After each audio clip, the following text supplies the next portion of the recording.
नमस्ते. मी Mrs Sushma Thackeray. Proper मी नाशिकची आणि नंतर मी लेक्चरर होती, प्रिन्सिपल होती नागपूरला. पण त्यानंतर ट्रान्सफरेबल जॉब मिस्टरांचा असल्यामुळे मला माझी नोकरी सोडावी लागली. आणि शेवटी तुम्हाला माहीत आहे की मुलांचं लहानपण, बालपण, सर्व अवस्था ह्या आईलाच फार सक्सेसफुली पार कराव्या लागतात. नंतर मी भोसला मिलिटरी स्कूल जॉईन केलं आणि बेस्ट टीचर अवॉर्डेड आहे मी मिलिटरी स्कूलची गर्ल्सला असताना. मी आज तुम्हाला रोडची गोष्ट सांगणार आहे. माझे मिस्टर रोड बनवतात.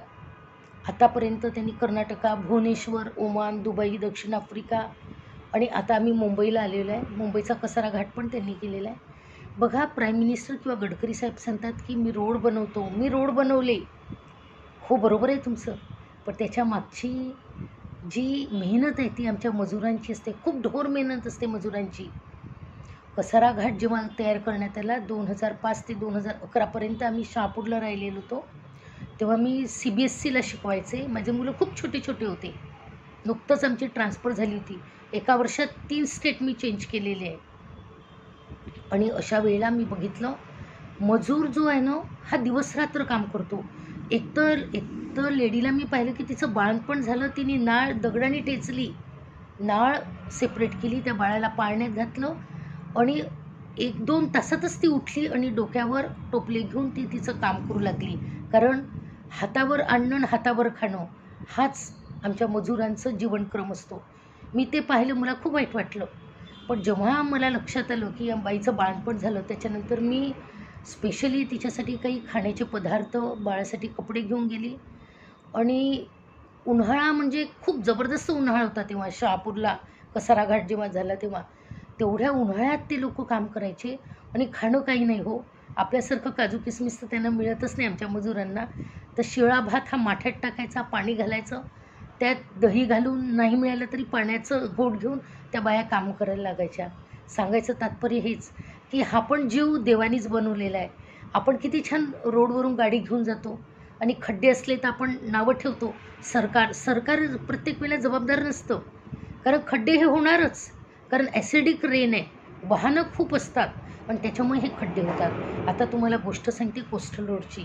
कोस्टल रोडच्या वेळेला देखील दिवसरात्र काम होतं. माझे मिस्टर 7:30ला जायचे. महालक्ष्मी टू मंत्रालयाचा जो रोड बनला कोस्टल रोड, आणि पहाटे 3ला यायचे. शेवटचे 6 महिने म्हणजे जेव्हा कोस्टल रोड कम्प्लिशनला आला होता तेव्हा 6 महिने त्या गृहस्थांनी दिवसरात्र काम केलं. मला पण वाटलं की असं काय काम आहे, तर मी त्यांना म्हणायची मी पण तुमच्यासोबत येते. जेव्हा कॉन्क्रीट असायचं, कारण फर्नेसमध्ये त्यांच्या 109 डिग्रीवर टेम्परेचरवर ते कॉन्क्रीट बनतं आणि नंतर ते रात्रीच्या रात्रीतूनच टाकावं लागतं, नाहीतर त्याचा दगड होतो. ते टेम्परेचर पण मेंटेन तेवढं करावं लागतं. अशा वेळेला मी गाडीत बसून काय करायची, तर मी सप्तशतीची पाठ करायची.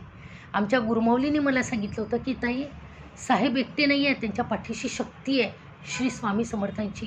तुम्हाला सांगते, स्वामी समर्थांची शक्ती ही खूप हाय अमाऊंट ऑफ एनर्जी आहे.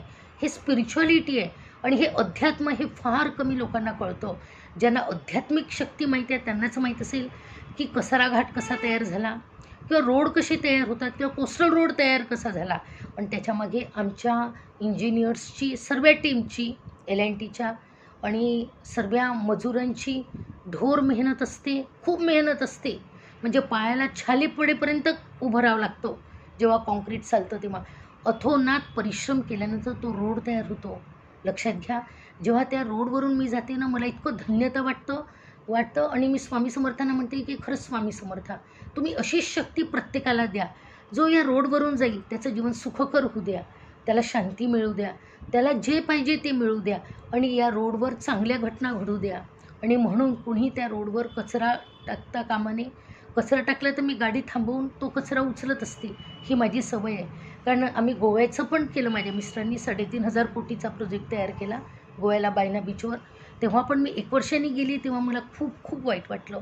कारण सर्वीकडे बॉटल दिसत होता. मी, माझा मुलगा आणि नवरा आम्ही त्या बॉटल उचलल्या आणि मी सर्वांना बोलवलं.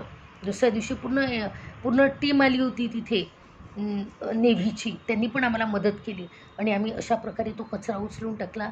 हात जोडून हीच विनंती आहे की रोड हे आपल्या पैशातून सरकारने बनवलेले आहे. म्हणजे आपल्यासाठीच सुविधा तयार केलेली आहे, त्याची जोपासना करा. बाहेरच्या कंट्रीमध्ये एक कचऱ्याचा कागदसुद्धा तुम्ही टाकू शकत नाही. मग आपला रोड खराब का करता? त्याच्यामागची कळकळ आणि त्याच्यामागच्या वेदना लक्षात घ्या. कितीतरी मजूर वरून पडून वरून खाली पडतात आणि मृत्यू देखील पावतात. त्यांच्यामागे कोण असतं? कुणीच नसतं. बिचाऱ्यांना काही मिळत पण नाही. कसं तरी घालायचे कपडे, कसं तरी खायचं, 2 अन्नाचे घास पोटात टाकायचे आणि कामाला लागायचं. बघा, याच्यामागची कळकळ आणि संवेदना लक्षात घ्या. आणि याच्यानंतर रोडवर कुणी पण कचरा टाकता कामा नये, तो आम्हाला चालणार नाही. आणि कारण ही मातृभूमी आहे. ज्याला आपल्या देशावर प्रेम आहे, ज्याला या भारतभूमीवर प्रेम आहे, तो कधीही कचरा टाकणार नाही. आणि झालेली सेवा मी माझ्या स्वामी समर्थ चरणी रुजू करते. जय भारत, जय महाराष्ट्र.